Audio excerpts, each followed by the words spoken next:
सम्मानित साथियों, आप सभी को मेरा सादर नमस्कार।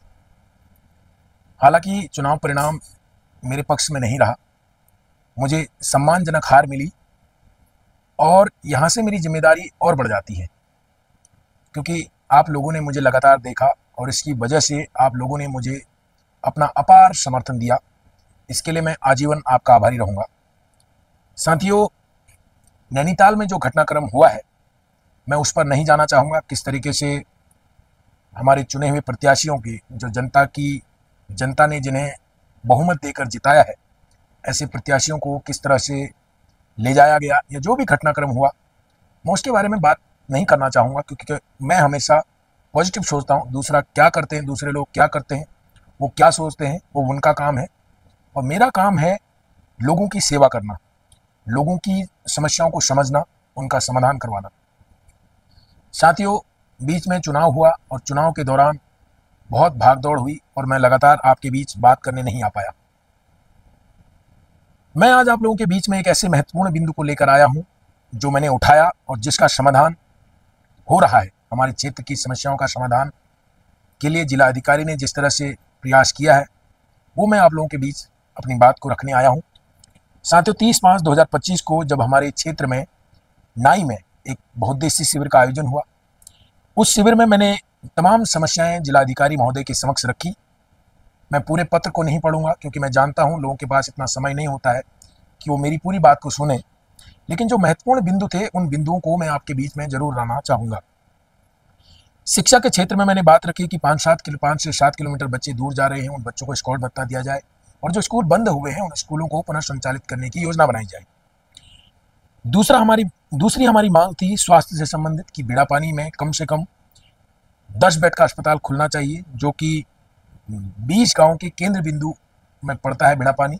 वहां पर कम से कम 10 बेड का अस्पताल खुलना चाहिए, क्योंकि हमारे क्षेत्र के लोग या तो 65 किलोमीटर पदमपुरी या फिर 60 किलोमीटर हमारे ब्लॉक मुख्यालय में जाने को मजबूर है, वो भी केवल रेफर सेंटर हैं, ये आप जानते हैं। और उसके बाद मैंने जिला अधिकारी महोदया से कहा कि उखलकांडा ब्लॉक, जो कि सबसे पिछड़ा हुआ ब्लॉक नैनीताल जिले का है, तो वहाँ स्पेशल कंपोनेंट प्लान यानी SCP और जिला योजना की योजनाओं को अधिक दिया जाए और प्रत्येक विभाग को निर्देशित किया जाए कि सबसे पहले उखलकांडा ब्लॉक को बजट आवंटित कराया जाए।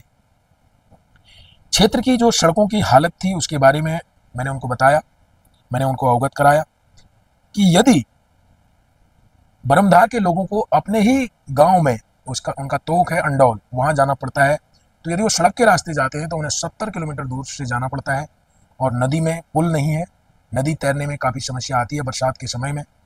उनके लिए कम से कम 3 किलोमीटर का सड़क का मार्ग का निर्माण कार्य करवाया जाए, ताकि उनको अपने ही गांव में आने जाने की सुविधा मिल सके। और ऐसे ही थलाड़ी मोटर मार्ग को दीनी मोटर मार्ग से जोड़ा जाए।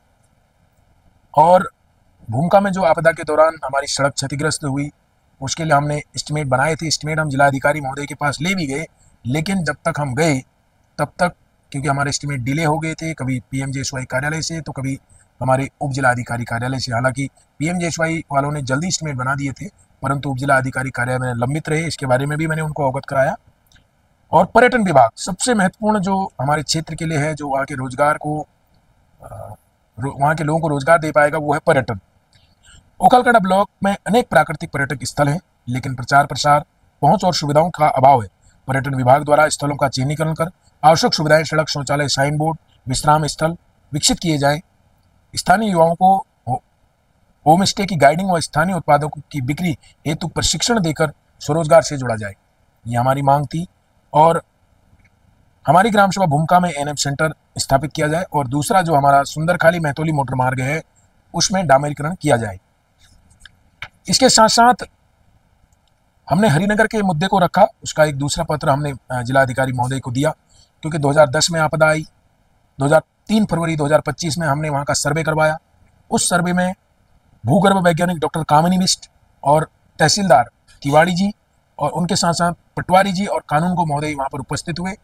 उनकी देखरेख में वहाँ का निरीक्षण हुआ, लेकिन स्पष्ट जानकारी हमें प्राप्त नहीं हो पाई, क्योंकि हमने सूचना में मांगा तो हमें स्पष्ट जानकारी प्राप्त नहीं हो पाई। उसमें उन्होंने दिया था कि NIS रुड़की से उसका परीक्षण करवाया जाए, तो हमने पुनः जिलाधिकारी महोदय से कहा कि पुनः इसका सर्वे हो, ताकि स्पष्ट जानकारी मिल पाए। अन्यथा की स्थिति में अगर कोई दुर्घटना होती है, अभी आप देख रहे हैं कि बरसात का समय है, यदि कोई दुर्घटना होती है तो उसका जिम्मेदार कौन रहेगा, ये हमें सोचना पड़ेगा। तो साथियों, ये हमें पत्र दिए, लेकिन इस पत्र के संबंध में जो हमें जवाब आए हैं वो मैं आप लोगों के बीच में रखना चाहूँगा। शिक्षा विभाग को इन्होंने पत्र भेजा है, लेकिन शिक्षा विभाग ने हमसे कोई इस संबंध में बातचीत अभी तक नहीं की है, क्योंकि हमने स्पष्ट कहा था कि शिक्षा विभाग को कड़े निर्देश दिए जाएं कि एस्कॉर्ट भत्ते को प्रत्येक बच्चे का जो उसका हक है उसको दिया जाए, और बंद पड़े विद्यालयों को पुनः संचालित करने की क्या योजना बनाई जा रही है उसके बारे में हमें जानकारी नहीं मिल पाई है। और मुख्य चिकित्सा अधिकारी ने ये अवगत कराया है कि उनके पास जो उनके जो मानक हैं उन मानकों पर हमारा बेड़ापानी क्षेत्र नहीं आ रहा है। हालांकि उन्होंने मौखिक ही इस बात से मुझे अवगत कराया है, लेकिन मैं पुनः सूचना के अधिकार अधिनियम 2005 के अंतर्गत मैंने सूचना मांगी है। जैसे ही वो मेरे पास सूचना पहुंचती है मैं आप लोगों के बीच में उसको सार्वजनिक करूंगा कि इसके शहरी क्षेत्र के मानक और पहाड़ी क्षेत्र के मानक क्या हैं, कि जिससे हम अपने अस्पताल को खोल सकें। जिला समाज कल्याण अधिकारी के संबंध में मैं आपको पुनः पूरे पिछले वीडियो में बता चुका हूं, और अधिशासी अभियंता को पत्र दिया गया है और पीएमजेएसवाई को पत्र दिया गया है कि ये जो 2 सड़कें मैंने आपको बताई, एस्टिमेट बनाए जाए, आंकड़े इनके बनाए जाएं, ताकि जो है वहाँ पर काम कराया जा सके। और जो महत्वपूर्ण था ये पर्यटन विभाग से संबंधित, मैं इसको आपके बीच में रखना चाहूँगा। ये पर्यटन विभाग से मुझे एक पत्र आया है, सेवा में श्री मुकेश चंद्र बौद्ध, प्रशासक निवर्तमान ग्राम प्रधान ग्राम सभा भूमिका। जिला अधिकारी महोदया नैनीताल के ग्राम नाई धारी जन सुनवाई कार्यक्रम के दौरान प्रार्थना पत्र के निस्तारण के संबंध में इसमें पर्यटन विभाग द्वारा बताया गया है, जो उनका पूरा पत्र है मैं उसको नहीं पढ़ के जो मुख्य बिंदु है उस बिंदु में आपका ध्यान आकर्षित करना चाहूँगा। उक्त संबंध में अवगत कराना है कि जिला योजना 2024-25 में विकासखंड ओखलकांडा में 51 लाख से पर्यटन स्थलों का सौंदर्यीकरण एवं विकास किया गया है। ये विकास कहाँ हुआ है ये आप जानते हैं और शायद हो इसके बारे में आप लोग समझते होंगे। तथा वर्ष 2025 और 26 में 80.65 लाख का पर्यटन स्थलों का सौंदर्यीकरण एवं विकास की योजना प्रस्तावित है। अर्थात 2025-26 में पर्यटन विभाग द्वारा 80,65,000 रुपया ओखलकांडा के लिए रखा गया है, जिससे हमारे पर्यटन स्थलों का सौंदर्यीकरण होगा। इसके साथ साथ इन्होंने कहा कि दीनदयाल उपाध्याय गृह आवास योजना, होम स्टे विकसित किए जा सकते हैं, और वीर चंद्र सिंह गढ़वाली पर्यटन स्वरोजगार योजना संचालित है। इच्छुक आवेदक इसको आवेदन करके इसका लाभ प्राप्त कर सकते हैं। इन्होंने अपनी एक ये भी इन्होंने भेज रखा है हमको, जिला पर्यटन द्वारा जो जो योजनाएं संचालित की जा रही है, ये भी अगर आप मांगेंगे तो मैं इसको आपके बीच में रख दूंगा। उसके साथ साथ जिला अधिकारी कार्यालय से जो दैवीय आपदा में क्षतिग्रस्त सड़कें हुई थी हमारे क्षेत्र में, उसके संबंध में भी ये पत्र जिला अधिकारी कार्यालय से पीएमजेएसवाई को भेजा है, और पीएमजेएसवाई ने हमें बताया है कि हम इसमें तुरंत जो है एस्टिमेट तैयार करके जिला अधिकारी महोदया को भेजेंगे।